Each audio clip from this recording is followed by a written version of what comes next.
بسم اللہ الرحمن الرحیم۔ آج کے سبق میں ہم پڑھیں گے عربی عبارت پر اجرا کیسے کیا جاتا ہے، اجرا کرنے کا طریقہ کار کیا ہے۔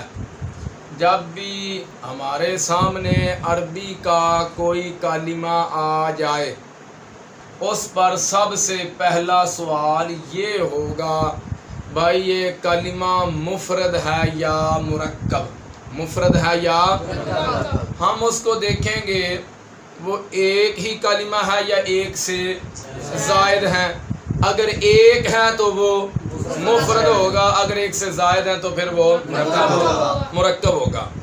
اگر کوئی کلمہ مفرد بن جائے، اگر کوئی کلمہ پھر اس پر سوال ہوگا، بھائی یہ کلمہ جو ہے اسم ہے، فعل ہے یا حرف ہے۔ تو سب سے پہلے ہم اسم کی علامات میں سے تلاش کریں گے۔ علامات اسم میں نے نحو میر میں آپ کو 11 پڑھائی ہیں، ان میں تلاش کریں گے۔ اگر کوئی علامت مل گئی تو وہ اسم ہوگا، اگر کوئی علامت نہ ملی تو پھر ہم فعل کی علامات میں سے تلاش کریں گے، اگر کوئی علامت مل گئی تو وہ فعل ہوگا۔ اگر اسم اور فعل کی علامات میں سے کوئی علامت نہ ملی تو پھر وہ حرف ہوگا۔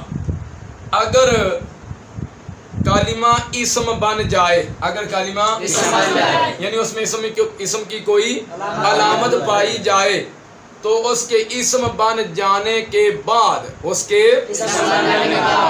پھر اس پر سوالات ہوں گے۔ پھر اس پر اسم پر کتنے سوال ہوں گے؟ 17 سوال ہوں گے۔ اسم پر کتنے ہوں گے؟ 17 سوالات ہوں گے۔ پہلا سوال کیا ہوگا؟ پہلا سوال یہ ہوگا، یہ اسم معرب ہے یا مبنی؟ معرب ہے یا مبنی؟ اور یاد رکھنا کوئی بھی اسم آپ نے پڑھا ہے بھائی مبنی کی 2 قسمیں ہیں، مبنی الاصل، مبنی غیر الاصل۔ کوئی بھی اسم مبنی الاصل نہیں ہو سکتا، کوئی بھی اسم سارے جو مبنی الاصل چیزیں ہیں وہ کون سی ہیں؟ ماضی ہے، امر حاضر معروف ہے اور تمام حروف ہیں۔ یہ کیا ہے؟ مبنی الاصل ہے۔ تو اسم جو ہے وہ تو ان میں ہے ہی نہیں، تو کوئی بھی اسم مبنی الاصل نہیں ہو سکتا۔ اسم ہوگا تو مبنی غیر الاصل ہوگا، ٹھیک ہے نا؟ تو پہلا سوال کیا ہوگا، اسم پر یہ معرب ہے یا مبنی ہے؟ تو سب سے پہلے ہم کیا کریں گے، ظاہر اسم جو ہوگا وہ مبنی غیر الاصل ہوگا۔ تو مبنی غیر الاصل کی ہم نے کل 8 قسمیں پڑھی ہیں، کل 8 قسمیں۔ اسماء مضمرات، اسماء اشارات، اسماء موصولات، اسماء اصوات، افعال وغیرہ جو آپ نے پڑھے ہیں، تو ہم ان میں تلاش کریں گے۔ اگر ان میں سے مل گیا تو مبنی غیر الاصل ہوگا، اگر ان 8 قسموں میں سے ہمیں نہ ملا تو پھر وہ معرب ہوگا۔ پھر وہ کیا ہوگا؟ معرب ہوگا۔ اسم پر پہلا سوال کیا ہوگا؟ معرب ہے یا مبنی؟ پھر ہم سوال کریں گے کہ معرفہ ہے یا نکرہ؟ معرفہ ہے یا نکرہ؟ تو معرفہ کی آپ نے 7 اقسام پڑھی ہیں۔ کتنی اقسام؟ 7 اقسام پڑھی ہیں۔ اسماء مضمرات، اسماء اعلام، اسماء اشارات، اسماء موصولات، معرفہ باندا، معرف بالنام۔ معرفہ باندا کے علاوہ وہ اسم بقیہ 5 اسماء میں سے کسی ایک کی طرف مضاف ہو، اضافت معنویہ والا، یہ 7 قسمیں ہیں۔ تو سوال کیا کریں گے، یہ معرفہ ہے یا نکرہ؟ تو معرفہ کی 7 قسموں میں تلاش کریں گے، اگر ان میں سے کوئی قسم ہوئی تو معرفہ وگرنہ نکرہ ہوگا۔ پھر سوال ہوگا، بھائی یہ مذکر ہے یا مؤنث؟ ویسے 5واں سوال ہوگا، یہ مذکر ہے یا مؤنث؟ پہلا سوال ہوگا مفرد ہے یا مرکب؟ پھر سوال ہوگا اسم ہے یا فعل ہے یا حرف ہے؟ تو اگر اسم ہے تو پھر اسم کی کون سی علامت ہے؟ فعل ہے تو فعل کی کون سی علامت ہے؟ حرف ہے تو پھر جس میں اسم اور فعل کی علامت نہ پائی جائے وہ کیا ہوتا ہے؟ حرف ہوتا ہے۔ تو اسم پر ویسے یہ سوال ہو رہا ہے تیسرا، ویسے کتنے ہو گئے ہیں؟ 5۔ پہلا سوال ہوگا مفرد ہے یا مرکب، اور دوسرا ہوگا اسم ہے یا فعل ہے؟ اچھا مذکر ہے یا مؤنث؟ علامات تانیث جو اسم میں استعمال ہوتی ہیں ہم نے کتنی پڑھی ہیں؟ 4 پڑھی ہیں۔ کتنی؟ 4 پڑھی ہیں۔ تا ملفوظہ، تا مقدرہ، الف مکسورہ، الف ممدودہ، ان میں سے دیکھیں گے اگر کوئی علامت پائی گئی تو مؤنث ہوگا، اگر کوئی علامت نہ پائی گی تو وہ اسم مذکر ہوگا۔ علامات تانیث کتنی ہیں؟ 4 ہیں۔ پھر سوال ہوگا بھئی یہ واحد ہے، تثنیہ ہے یا جمع؟ واحد ہے یا تثنیہ ہے یا جمع ہے؟ تو میں نے آپ کو واحد تثنیہ جمع کی بحث پڑھائی ہوئی ہے۔ اگر جمع ہے، اگر وہ اسم جمع ہے تو پھر سوال ہوگا بھئی یہ جمع سالم ہے یا جمع مکسر؟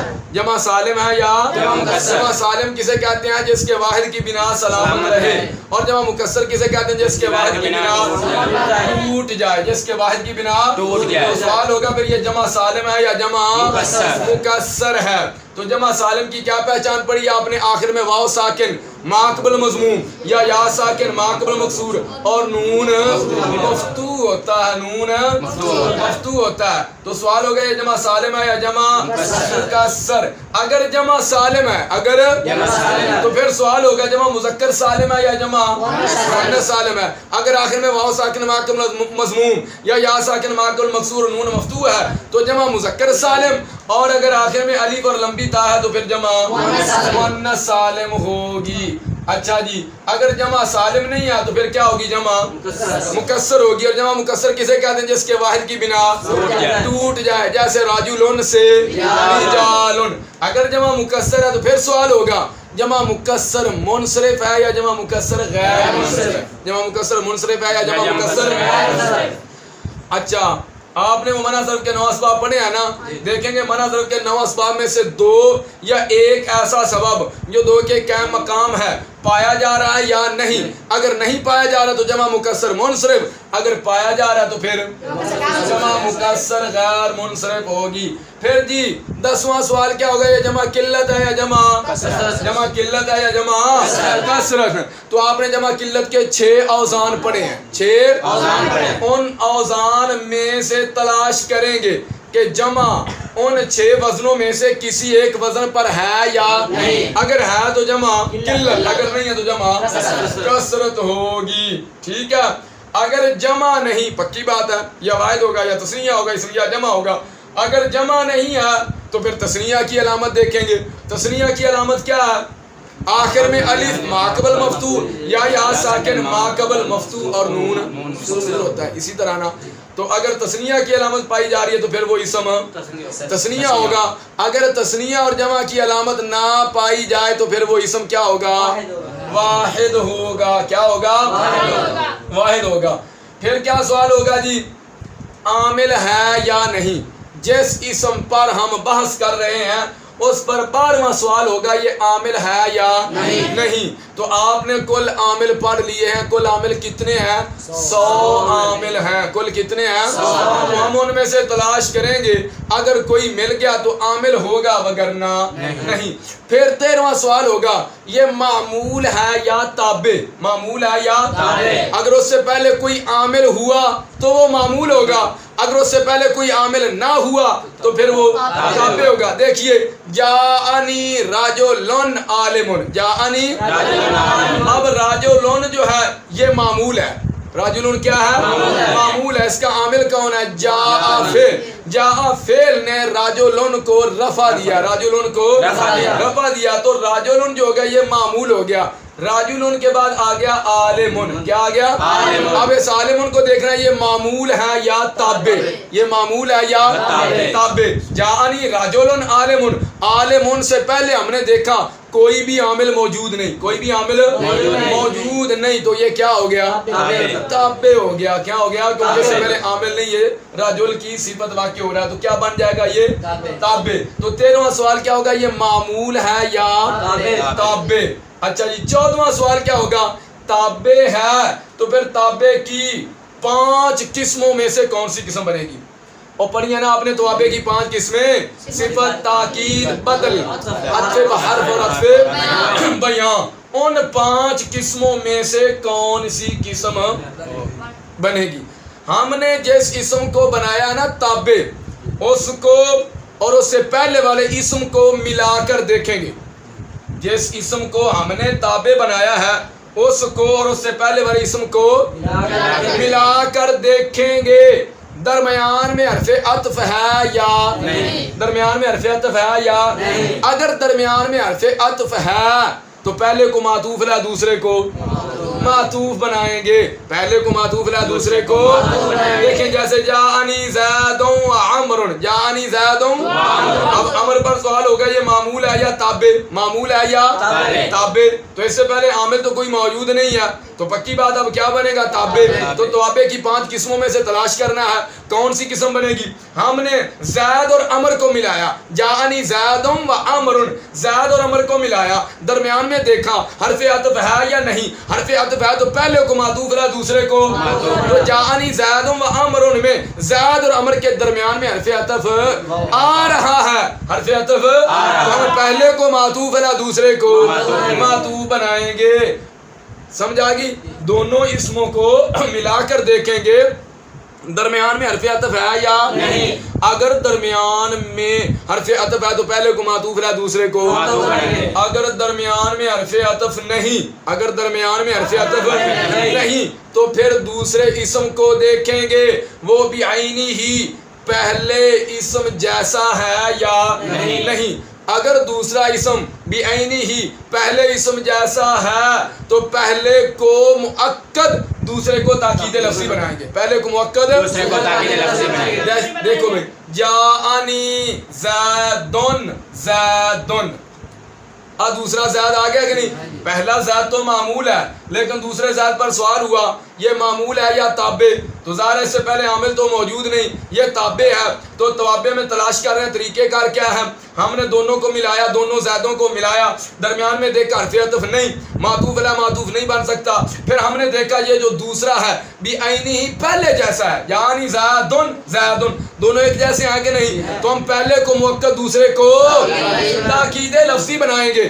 اگر دوسرا اسم بعینی ہی، اگر دوسرا اسم بعینی پہلے جیسا نہیں ہے تو پھر دیکھیں گے دوسرا اسم نفس عین کلا کلتا کل اجمع وغیرہ میں سے ہے یا نہیں. اگر دوسرا اسم ان میں سے ہے تو پہلے کو مؤکد دوسرے کو تاکید معنوی بنائیں گے، دوسرے کو تاکید معنوی بنائیں گے. اور پڑھتے ہیں نا ہم وعلی آلہ واصحابہ اجمعین، اجمعین تو اجمعین پر سوال ہوا معمول ہے یا تابع، تو ہم نے اس سے پہلے عامل دیکھا، اجمعین سے پہلے عامل موجود نہیں ہے تو پکی بات ہے یہ تابع ہے. دونوں اسموں کو ملایا، اصحابی ہی کو بھی ملایا، اجمعین کو بھی ملایا، درمیان میں حرف عطف کو دیکھا وہ نہیں تھا، معطوف علی معطوف نہیں بن سکتے، پھر دوسرے اسم کو دیکھا بعینی ہی پہلے جیسا نہیں ہے، پہلا اصحاب ہی ہے، اصحابی ہی ہے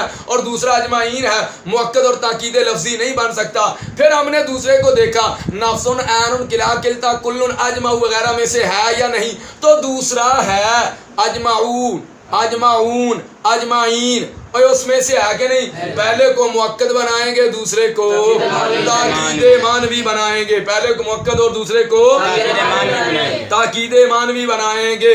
اگر دوسرا اسم نفس عین کلا کلتا وغیرہ میں سے نہیں ہے تو پھر دوسرے اسم کو دیکھیں گے، پھر دوسرے اسم کو دیکھیں گے اور جس پر ہم سوال کر رہے ہیں معمول ہے یا تابع اس کو دیکھیں گے کہ وہ صیغہ صفت ہے یا نہیں.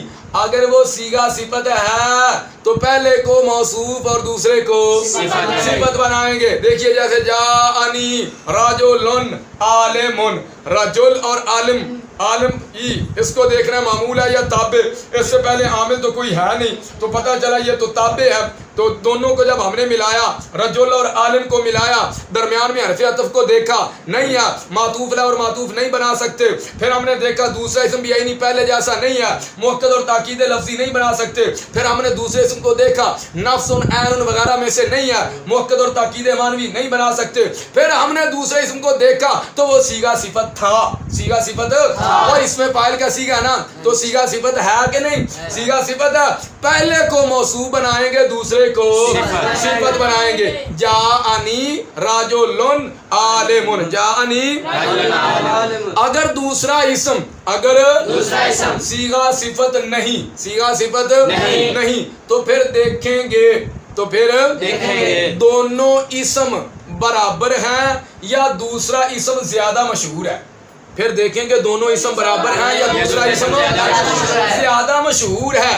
اگر دوسرا اسم زیادہ مشہور ہے تو پہلے کو مبین، پہلے کو مبین، دوسرے کو عطف بیان بنائیں گے، دوسرے کو عطف بیان بنائیں گے. آپ نے مثال پڑھی ہے اقسم باللہ ابو حفص عمر، ابو حفص عمر، ابو حفص یہ سیدنا عمر فاروق رضی اللہ تعالیٰ عنہ کی کنیت ہے اور عمر آپ کا مبارک نام ہے. عمر پر سوال ہوا یہ معمول ہے یا تابع. اس سے پہلے عامل دیکھا، عامل موجود نہیں ہے، پکی بات اب یہ تابع ہے تو ہم نے دونوں کو ملایا، ابو حفص کو ملایا ساتھ عمر کو ملایا، ملا کے درمیان میں دیکھا حرف عطف کو نہیں پایا، حرف عطف کو نہیں پایا تو معطوف لا معطوف نہیں بن سکتے. دوسرا اسم بھی نہیں پہلے جیسا نہیں ہے، پہلا ابو حفص ہے دوسرا عمر ہے، مؤکد اور تاکید لفظی نہیں بنا سکتے. پھر جی دوسرا جو ہے نفس عین وغیرہ میں سے نہیں ہے، مؤکد اور تاکید معنوی بھی نہیں بنا سکتے. دوسرا اسم صیغہ صفت نہیں ہے، موصوف اور صفت بھی نہیں بنا سکتے. نہیں. اب ہم نے دونوں اسموں کو دیکھا بھی دونوں اسم برابر ہیں یا دوسرا زیادہ مشہور ہے. ابو حفص یہ کنیت ہے، عمر یہ نام ہے، تو آپ کا جو مبارک نام ہے کنیت سے زیادہ مشہور ہے. پتہ چلا دونوں اسم پھر برابر نہیں ہیں، دونوں اسم برابر نہیں ہیں. دوسرا اسم جو ہے وہ زیادہ مشہور ہے تو ہم پہلے کو مبین دوسرے کو عطف بیان بنائیں گے. ایک رہ گیا اگر دونوں اسم برابر ہوں، اگر دونوں اسم برابر ہوں تو پھر کیا کریں گے؟ پہلے کو مبدل من ہو اور دوسرے کو بدل بنائیں گے. جیسے پڑھتے ہیں والصلاۃ علی سید الانبیاء محمد المصطفیٰ صلی اللہ علیہ وسلم. اب دیکھیے سید الانبیاء محمد المصطفیٰ نبی پاک علیہ الصلوۃ والسلام کا مبارک نام. سوال ہوا بھائی یہ معمول ہے یا تابع ہے؟ معمول ہے یا تابع؟ اس سے پہلے ہم نے دیکھا عامل تو ہے نہیں، اس سے پہلے عامل تو ہے نہیں، پکی بات ہے یہ تابع بن گیا. اب کیا کریں گے؟ توابع کی بحث کو کھنگالنے کا طریقہ کار کیا ہے، تلاش کرنے کا طریقہ کار کیا ہے؟ ہم نے دونوں اسموں کو ملانا ہے، دونوں اسموں کو ملانا ہے. اب سید الانبیاء محمد المصطفیٰ دونوں کو ملایا، درمیان میں حرف عطف دیکھا نہیں ہے، درمیان میں حرف عطف دیکھا نہیں ہے، اور دوسرا اسم بھی نہیں پہلے جیسا نہیں ہے، مؤکد اور تاکید لفظی نہیں بنا سکتے. دوسرا اسم نفس عین وغیرہ میں سے نہیں ہے، مؤکد اور تاکید معنوی نہیں بنا سکتے. دوسرا اسم صیغہ صفت نہیں، یہ نبی پاک کا مبارک نام ہے. آپ کے مبارک نام کی دو حیثیتیں ہیں، صیغہ صفت بھی ہے اور علم بھی ہے، نام مبارک بھی ہے. تو موصوف صفت بھی نہیں بنا سکتے. پھر ہم نے دیکھا بھئی دونوں اسم برابر ہیں یا دوسرا زیادہ مشہور ہے. اب یہ دیکھنا ہے بھئی یہ دونوں اسم برابر ہیں یا ان میں سے کوئی زیادہ مشہور ہے. سید الانبیاء، انبیاء کے سردار کون ہے؟ نبی پاک علیہ الصلوۃ والسلام ہے، کوئی اور تو نہیں ہے نا. سید الانبیاء کون ہے؟ نبی پاک صلی اللہ علیہ وسلم. جس سے پوچھو وہ یہی کہے گا سید الانبیاء تو نبی پاک علیہ الصلوۃ والسلام کی مبارک ذات ہے. اور آگے کیا آ گیا؟ مبارک نام آ گیا محمد صلی اللہ علیہ وسلم. یہ دونوں برابر ہیں، یہ دونوں برابر ہیں، یہ دونوں تو پہلے کو مبدل من ہو دوسرے کو بدل بنائیں گے. اور بات کی سمجھ آ گئی؟ کیا سوال ہوگا 13واں سوال ہوگا معمول ہے یا تابع؟ معمول ہے یا 14واں سوال ہوگا تابع ہے تو 5 قسموں میں سے کون سی قسم ہے؟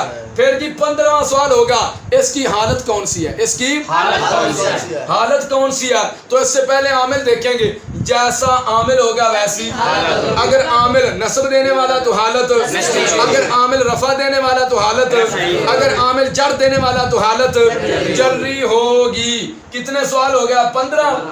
16واں سوال یہ ہوگا اگر اس کی حالت رفع ہے تو رفع کیسے پڑھیں گے، اگر اس کی حالت نصبی ہے تو نصب کیسے پڑھیں گے، اگر اس کی حالت جری ہے تو پھر جار کیسے پڑھیں گے، جار. تو پھر ہم اس میں متمکن کی وجوہ اعراب کے لحاظ سے جو 16 قسمیں پڑھی ہیں ان میں تلاش کریں گے، ان میں سے جو قسم بنے گی اسی قسم والا اعراب آئے گا، اسی قسم والا اعراب آئے گا۔ 17واں سوال ہوگا اس پر تنوین آئے گی کہ نہیں یا نہیں؟ تو 5 اسماء ہیں جن پر تنوین نہیں آتی، ان میں تلاش کریں گے، اگر ان میں سے کوئی قسم مل گئی تو پھر تنوین نہیں آئے گی، اگر ان میں سے کوئی قسم نہ ہوئی تو پھر تنوین آ جائے گی، پھر تنوین یہ تھے 17 سوالات جو اسم پر ہوتے ہیں۔ اب چلتے ہیں ہم فعل کی طرف۔ پیچھے ہم نے کہا تھا نا بھائی سوال ہوگا مفرد ہے یا مرکب، پھر ہم نے کہا تھا اسم ہے یا فعل ہے یا حرف ہے۔ اگر علامت اسم میں سے کوئی علامت پائی گئی تو اسم، اگر علامت فعل میں سے کوئی علامت پائی گئی تو وہ فعل ہوگا۔ اگر کوئی کلمہ فعل بن جائے، اگر کوئی کلمہ تو پھر اس پر بھی سوال ہوں گے۔ پہلا سوال کیا ہوگا؟ یہ فعل متصرف ہے یا فعل متصرف ہے یا غیر متصرف؟ فعل افعال غیر متصرف آپ نے پڑھ لیے ہیں، افعال مقاربہ، افعال مدحوظم، افعال تعجب، اگر ان میں سے ہوا تو فعل غیر متصرف، اگر ان میں سے نہ ہوا تو فعل متصرف ہوگا۔ اگر فعل متصرف ہے پھر دوسرا سوال ہوگا کہ فعل تام ہے یا ناقص؟ فعل تام ہے یا ناقص؟ افعال ناقصہ آپ نے کل 17 پڑھے، افعال ناقصہ آپ نے 17 پڑھے، تو ان میں تلاش کریں گے، ان میں تلاش کریں گے۔ افعال ناقصہ میں سے کوئی فعل ہوا تو پھر وہ فعل ناقص ہوگا، اگر نہ ہوا تو پھر فعل تام ہوگا۔ پھر تیسرا سوال ہوگا فعل تام ہے تو پھر سوال ہوگا فعل معروف ہے یا مجہول؟ علم الصرف کے اندر آپ فعل معروف اور مجہول کی علامت اچھی طرح سے پڑھ چکے ہو۔ چوتھا سوال ہوگا فعل لازم ہے یا فعل متعدی؟ یہ بھی بالکل آسان فارم پہچان میں نے آپ کو بتائی ہے، اس سے صیغہ و مذکر کا ماضی کا بنا کر ترجمہ کر لیں، ترجمہ میں نیک کا لفظ آ جائے تو فعل متعدی ہوگا، اگر ترجمہ میں نیک کا لفظ نہ آئے تو فعل لازم ہوگا۔ 5واں سوال ہوگا اگر متعدی ہے، اگر تو پھر یہ فعل متعدی بیاک مفعول ہے، بدو مفعول ہے یا بسے مفعول ہے؟ تو پھر دیکھیں گے وہ باب آتیتو یا علمتو یا علمتو سے ہے یا نہیں۔ اگر باب آتیتو سے ہے پھر بھی متعدی بدو مفعول، علمتو سے ہے تو پھر بھی متعدی بدو مفعول ہو۔ ایک پر اختصار جائز اور ایک پر اختصار کرنا، دو مفعولوں میں سے ایک پر اختصار کرنا جائز نہیں، اور آتیتو والا باب جو ہے، اور علمتو کے اندر دو مفعولوں میں سے ایک پر اختصار کرنا جائز نہیں بلکہ دونوں کا ذکر کرنا ضروری ہے۔ اور علمتو سے ہو تو پھر متعدی بسے مفعول، اگر ان میں سے کوئی نہ ہو تو پھر متعدی بیاک مفعول ہوگا۔ کتنے سوال ہو گیا؟ 5۔ چھٹا سوال ہوگا فعل جو ہے جس پر ہم بحث کر رہے ہیں یہ فعل مورب ہے یا مبنی؟ فعل مورب ہے یا مبنی؟ ماضی تو ہوتی مبنی ہے، ماضی تو ہوتی مبنی ہے، کیونکہ آپ نے پڑھا نا مبنی الاصل 3 چیزیں، ماضی، امر، حاضر معروف اور تمام معروف۔ ماضی اور امر یہ کیا ہوتے ہیں؟ مبنی۔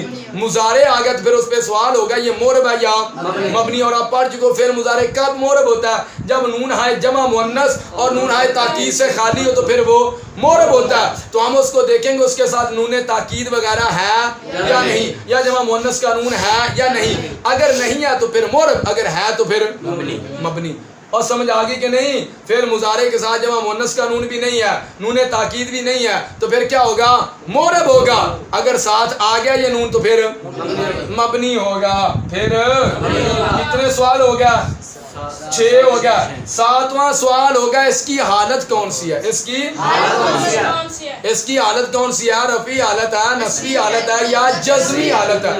تو پہلے عامل دیکھیں گے، عامل نصب دینے والا تو حالت، اگر عامل جزم دینے والا تو حالت، اور اگر کوئی بھی نہ ہو تو پھر حالت رفعی ہوگی، پھر حالت رفعی ہوگی۔ 8واں سوال ہوگا اس کو پڑھیں گے کیسے؟ اس کو یعنی رفعی حالت ہے تو رفع کیسے آئے گا، نصبی حالت ہے تو نصب کیسے آئے گا، جزمی حالت ہے تو پھر جزم کیسے آئے گی؟ پتہ چل گیا نا فعل مضارع مرفوع کب ہوتا ہے، منصوب کب ہوتا ہے اور مجزوم کب ہوتا ہے۔ اگر عامل نصب دینے والا تو حالت نصبی، اگر عامل جزم دینے والا تو حالت جزمی، اگر نواسب جوازوں میں سے کوئی نہ تو حالت رفعی۔ پھر سوال ہوگا کہ اس کو پڑھیں گے کیسے؟ اس کو پڑھیں گے کیسے؟ یعنی حالت رفعی ہے تو رفع کیسے، حالت نصبی ہے تو نصب کیسے، حالت جزمی ہے تو جزم کیسے؟ پھر دیکھیں گے وہ مورب ہے یا مبنی، اگر مبنی ہے تو پھر تو وہ اسی طرح پڑھا جائے گا، اگر مورب ہے تو وجوہ اعراب کے اعتبار سے فعل مضارع کی ہم نے 4 قسمیں پڑھی ہیں،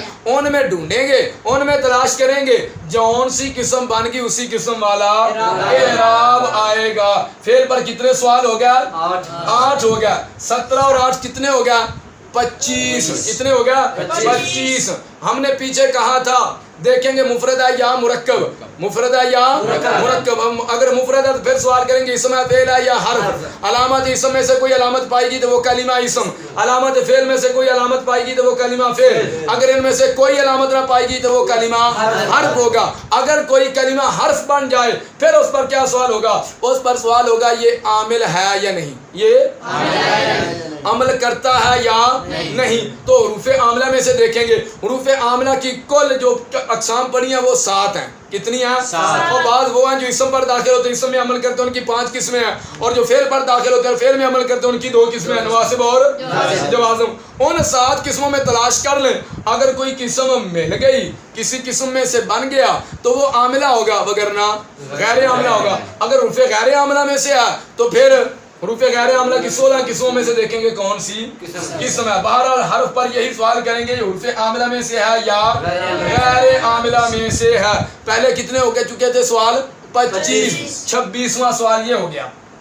پیچھے ہم نے کہا تھا کوئی بھی عربی کا کلمہ ہمارے سامنے آ جائے اس پر سوال ہوگا یہ مفرد ہے یا مفرد ہے یا مرکب۔ اگر مفرد ہے تو پوری بات ہو چکی ہے، مفرد ہے تو پوری بات۔ اگر مرکب ہے، اگر مرکب ہے تو اس پر پہلا سوال ہوگا یہ مرکب مفید ہے یا غیر مفید، مرکب مفید ہے یا تو مرکب غیر مفید کی ہم نے 14 قسمیں پڑھی ہیں۔ کتنی؟ ان 14 قسموں میں سے تلاش کریں گے، اگر کوئی قسم بن گئی تو مرکب غیر مفید ہوگا، اگر کوئی قسم نہ بنی تو پھر مرکب مفید ہوگا۔ پھر دوسرا سوال ہوگا اگر مرکب مفید ہے تو پھر دوسرا سوال ہوگا یہ جملہ خبریہ ہے یا انشائیہ، جملہ خبریہ ہے یا جملہ خبریہ کسے کہتے ہیں؟ جس کے کہنے والے کو سچا جھوٹا کہا جا سکے، اور انشائیہ جس کے کہنے والے کو سچا جھوٹا نہ کہا جا سکے۔ دوسرا سوال ہوگا جملہ خبریہ ہے یا انشائیہ۔ تو پھر تیسرا سوال ہوگا اگر جملہ خبریہ ہے، اگر تو سوال ہوگا پھر سوال ہوگا یہ جملہ اسمیہ خبریہ یا فعلیہ خبریہ، جملہ اسمیہ خبریہ ہے جملہ اگر تو جملہ اسمیہ خبریہ کسے کہتے ہیں؟ جس کی پہلی جزء اسم، اور جملہ فعلیہ خبریہ کسے کہتے ہیں؟ جس کی پہلی جزء فعل ہو۔ اور بات کی سمجھ آ گئی۔ تیسرا سوال ہوگا اگر یہ جملہ خبریہ ہے تو پھر سوال ہوگا کہ جملہ اسمیہ خبریہ ہے جملہ فعلیہ خبریہ ہے۔ اگر جملہ خبریہ نہیں تو پھر کون سا جملہ ہوگا؟ انشائیہ ہوگا۔ تو پھر سوال ہوگا اگر یہ جملہ انشائیہ ہے تو جملہ انشائیہ کی 13 قسموں میں سے کون سی قسم ہے؟ 13 قسموں میں سے کون سی قسم ہے؟ کتنے سوال ہوئے تھے پیچھے؟ 26 اور 4 30 سوالات ہیں۔ یہ آپ کو اچھی طرح ازبر ہونے چاہیے۔ اسی طرح انشاءاللہ پھر ہم کوشش کریں گے جتنا بھی ہو سکا تمام کلمات پر تھوڑا تھوڑا اس طرح سے اجرا کرتے جائیں گے۔ یہ بہرحال آپ کو سارے سوالات اچھی طرح سے ازبر ہونے چاہیے۔